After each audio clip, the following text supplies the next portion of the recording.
Pakistan, Iran agreed to de-escalate tensions after missile strikes. US lawmakers pass spending bill to avert government shutdown.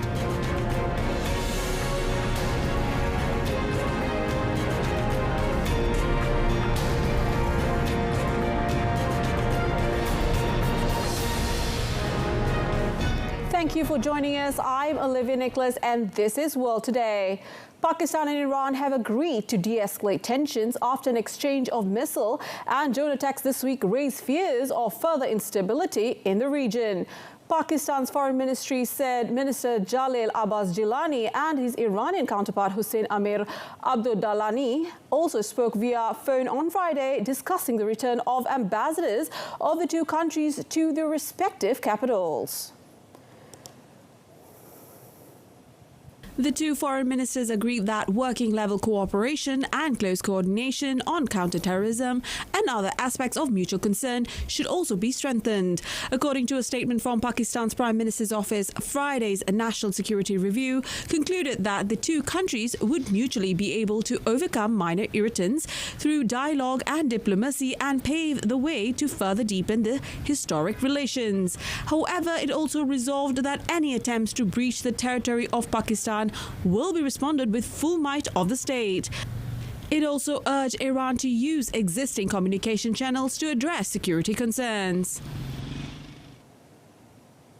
Medicine Sans Frontières, or Doctors Without Borders, on Friday described unparalleled conditions in the Gaza Strip following a visit to the besieged territory in which MSF witnessed oversaturated hospitals and ever closer bombardment.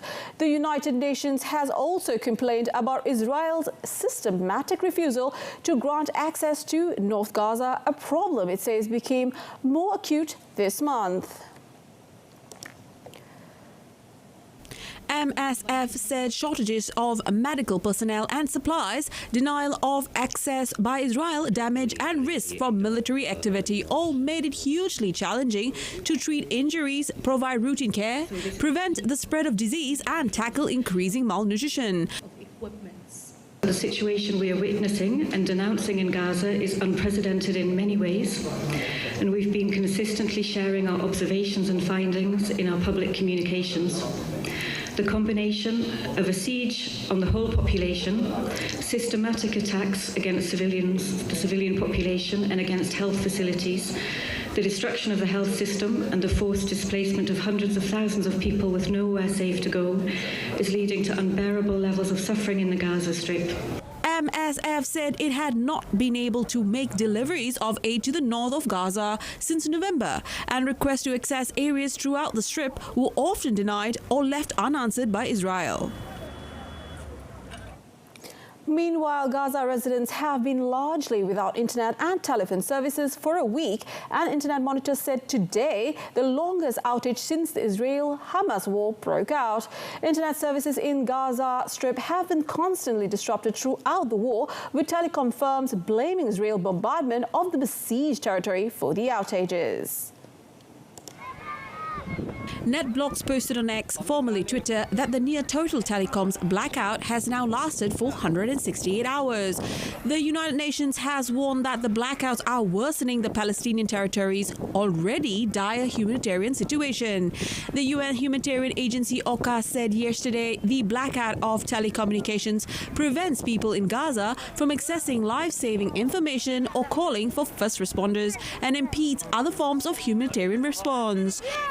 According to the Gaza Health Ministry's latest figures, at least 24,762 Palestinians, about 70% of them women, young children and adolescents, have been killed in Israelis' bombardments and ground assaults.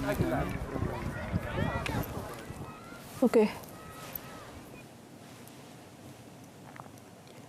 The US Congress has passed a short-term spending bill to thwart a partial government shutdown that threatened the functioning of the multiple key federal agencies and could have seen thousands of employees sent home without pay.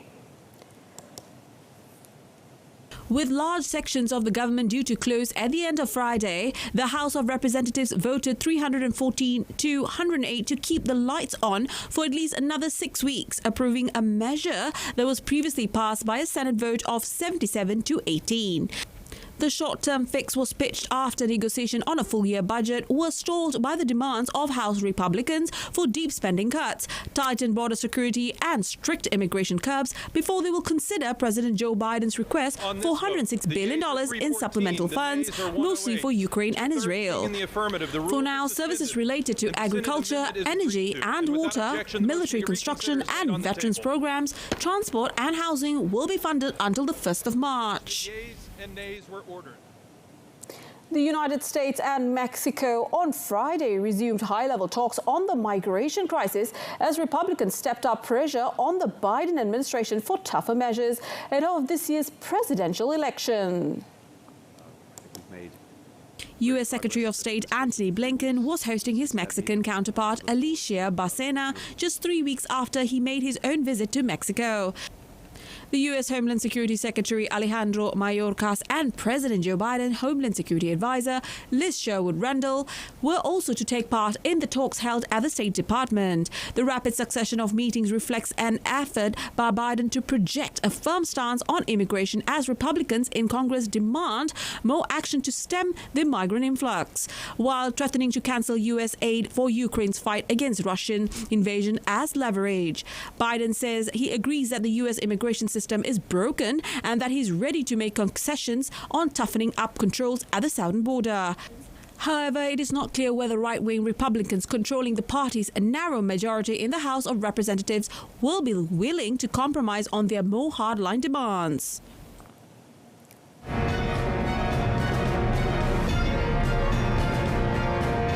Coming up next, Japan's successfully soft landing on lunar surface. Stay with us.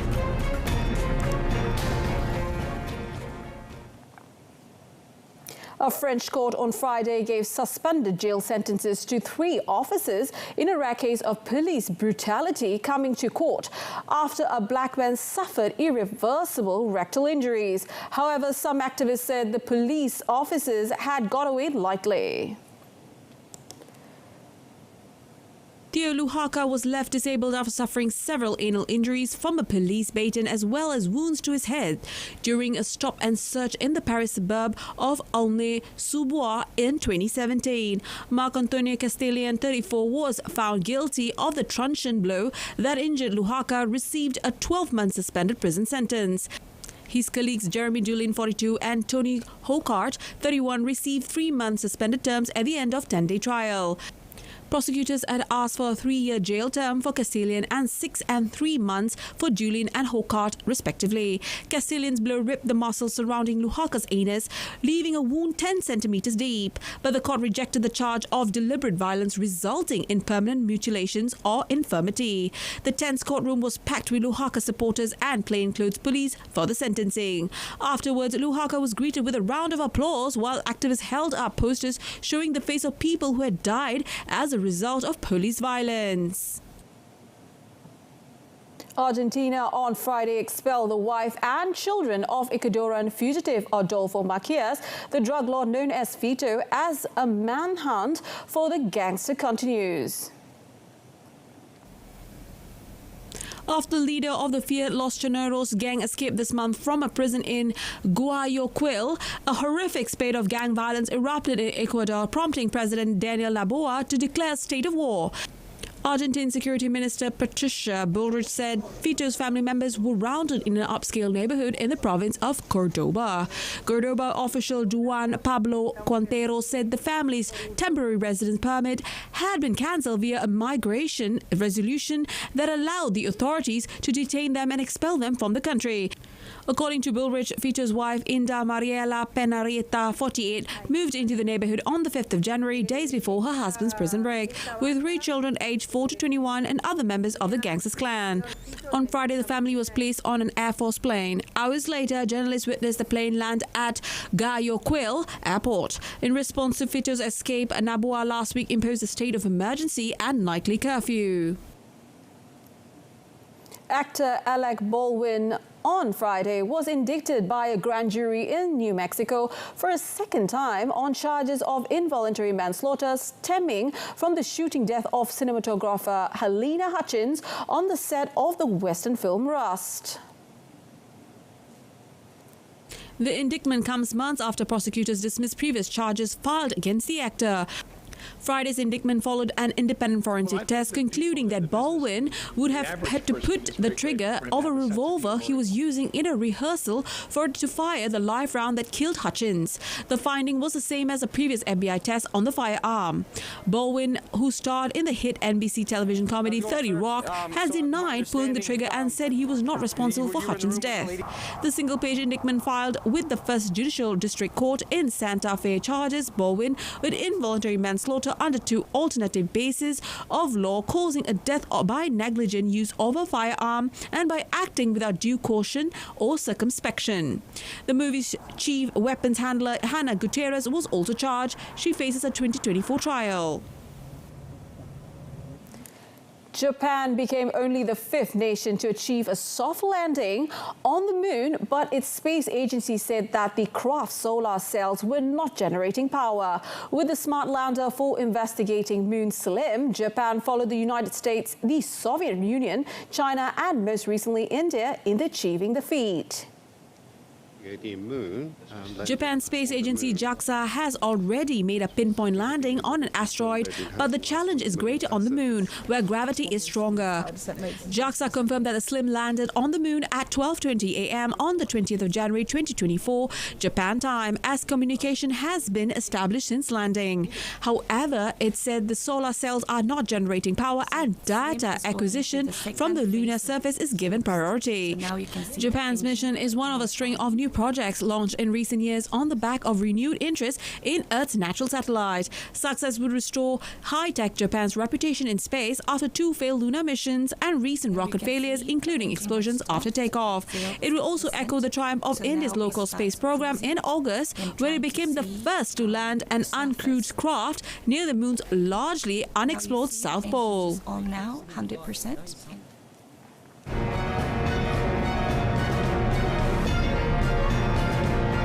Next in sports, Iraq stuns Japan to seal Asian Cup last 16 spots. Stay tuned.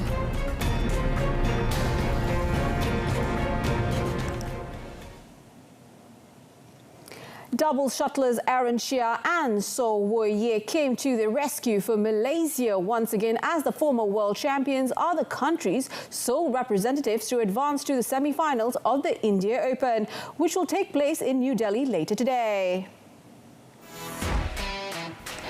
The 45-minute quarter-final match at the KD Jadaf Indoor Hall last night saw the duo ranked fourth in the world beat the 8th seed of the tournament, Li Yu Shen, Ao Zuan Yi of China 21-19, 21-19.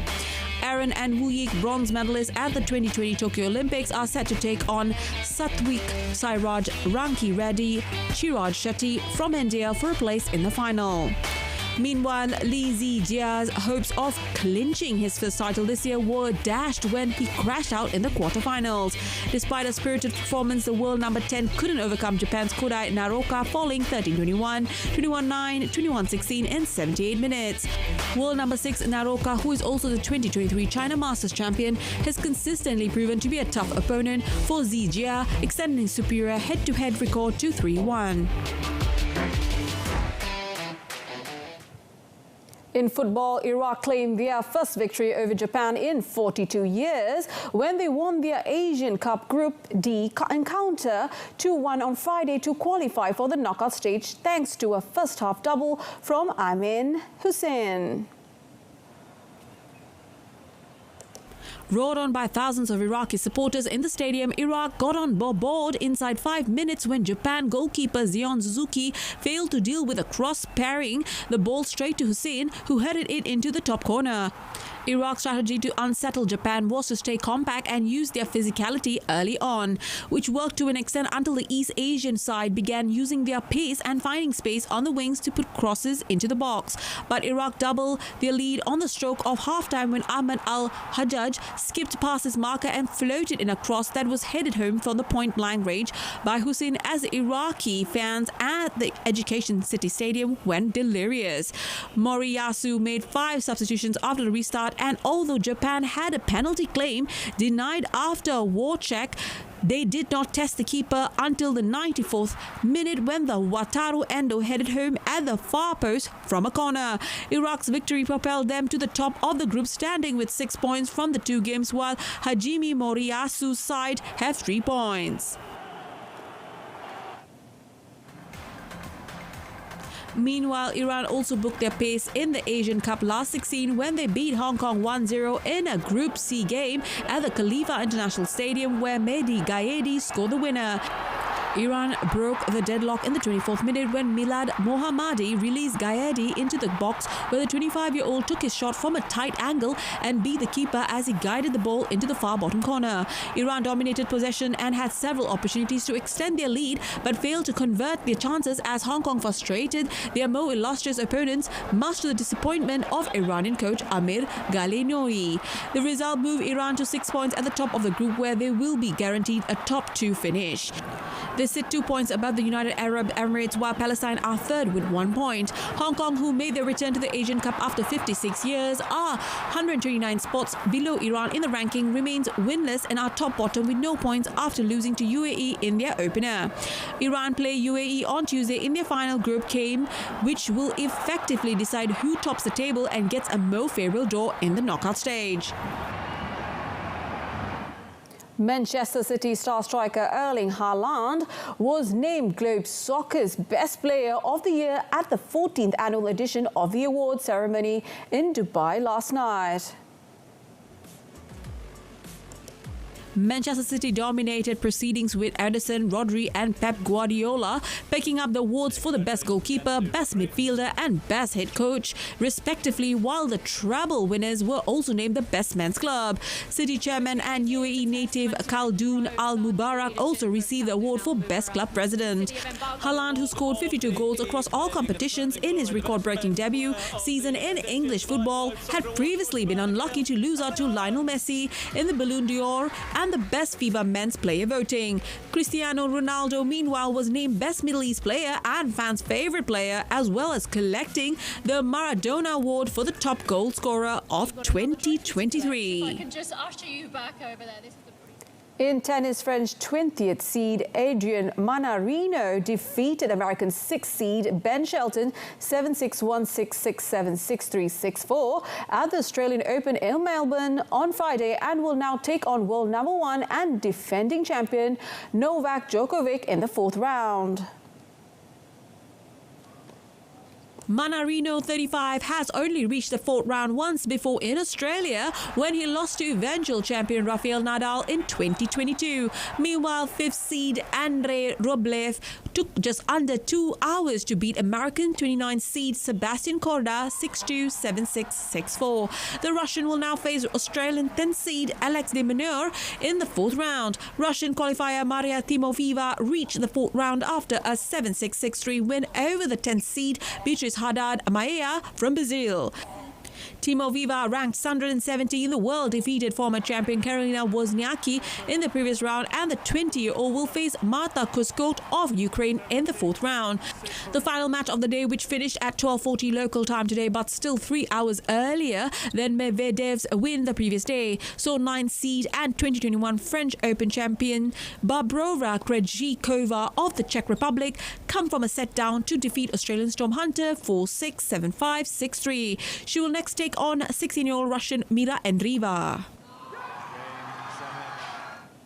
In other match, 7th-seeded Stefanos Tsitsipas of Greece and 12th-seeded Taylor Fritz of the United States advanced, while unseeded Russian Mira Andreeva rallied for a thrilling win over Frenchwoman Diane Parry.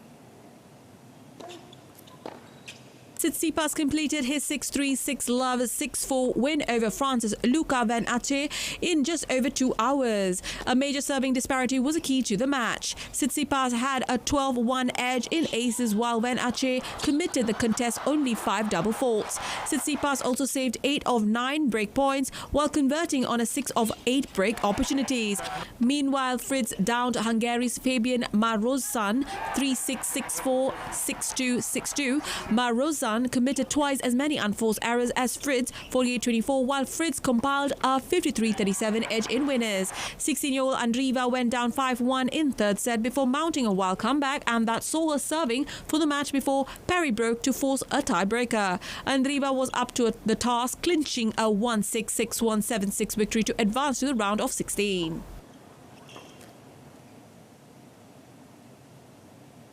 In motorsport, Spaniard Carlos Sainz, 61-year-old father of the namesake Ferrari Formula One driver, won the Dakar Rally for the 4th time in Saudi Arabia on Friday, with Audi taking the 1st title in the car category. Also, American Honda rider Ricky Brabec won the motorcycling category for the 2nd time in the 46th edition of the grueling 2-week race. Sainz finished the 12th and final stage in Yanbu on the Red Sea coast with a lead of 1 hour 20 minutes and 25 seconds over Belgium Guilherme de Moes for overdrive Toyota, with France's Sebastian Loeb third. Loeb, a 9-time World Rally champion who had been Sainz's biggest rival until mechanical problems ended his challenge on Thursday, won the final stage in a Pro Drive Hunter for the Bahrain Raid Extreme team. Sainz has now won the Dakar with 4 different manufacturers: Volkswagen in 2010, Peugeot in 2018 and Mini in 2020, and he did it this time without winning any of the individual stages. Audi, who have been targeting the Dakar since 2022 and are widely expected to now focus on their new Formula One project, are the first to win with a car powered by an electric drivetrain. The Audi RSQ e-tron uses an energy converter featuring a 2.0-litre 4-cylinder turbo engine to charge the car's high-voltage battery while driving. The rally began in 1978 as a race from Paris across the Sahara to the Senegalese capital, but switched to South America in 2009 for security reasons. It moved to Saudi Arabia in 2020 and is now the flagship of the FIA World Rally Raid Championship. Kejohanan bola sepak Piala Asia Qatar 2023. Kesebelasan terbaik Harimau Melaya kini bersedia untuk memburu tahta berprestij di Asia. Sabtu, 20 Januari, Bahrain bertemu Malaysia 10 malam di saluran OK dan saluran sukan RTM. Saksikan juga secara pensterima langsung di RTM Klik bersama RTM, official media partner.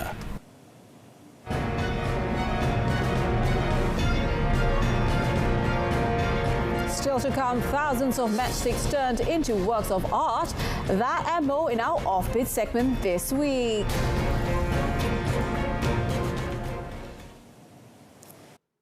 Croatian artist Tomislav Horvat is not the first person to craft models from matchsticks, but he may be the most ambitious. Horvat, without hesitation, employs 210,000 matchsticks to fashion a life-size sculpture of a pianist playing a grand piano, complete with matchstick strings. Initially, Horvat created much smaller models, but in 2013, he undertook a most significant challenge, a life-size rendition of actor Al Pacino as his iconic character, Don Corleone, from Francis Ford Coppola's 1972 film, The Godfather.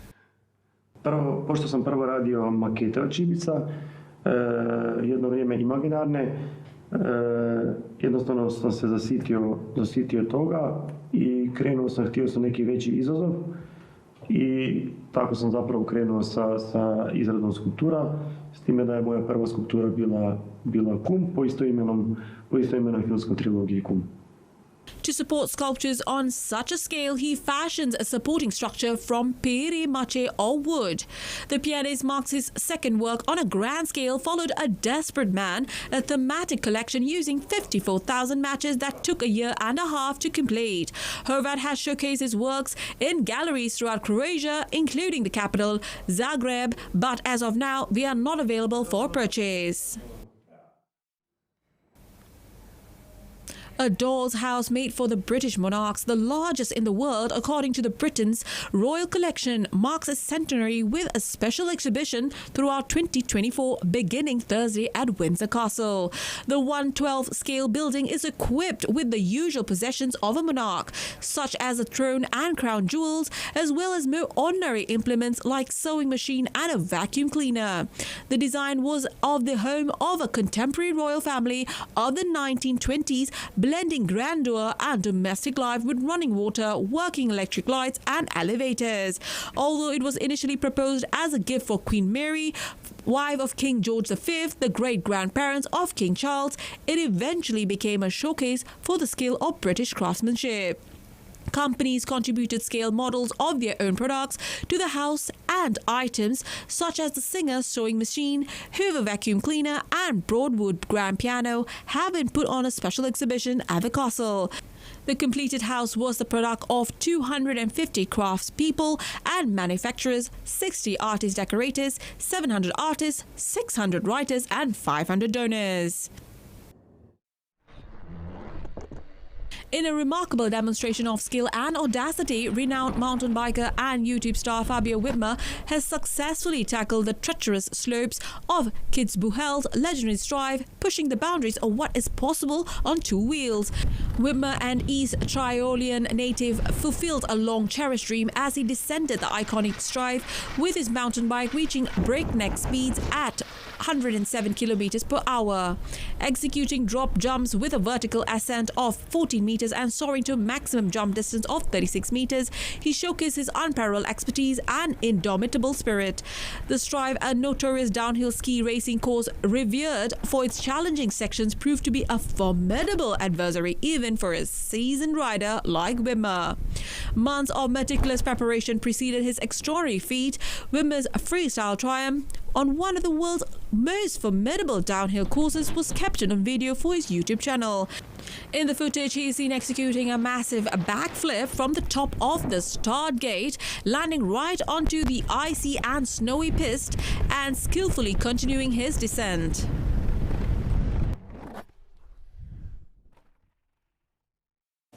That ends our bulletin today, wrapping up with recap of our top story. Pakistan and Iran agree to de-escalate tensions after missile strikes. Tune in to Malaysia Tonight coming up at 8:30 p.m. on TV1 and Saluran Berita RTM. From the river to the sea, Palestine will be free. I'm Olivia Nicholas, Malaysia Manani, Tekad Perpaduan, Penuhi Harapan, and have a nice weekend.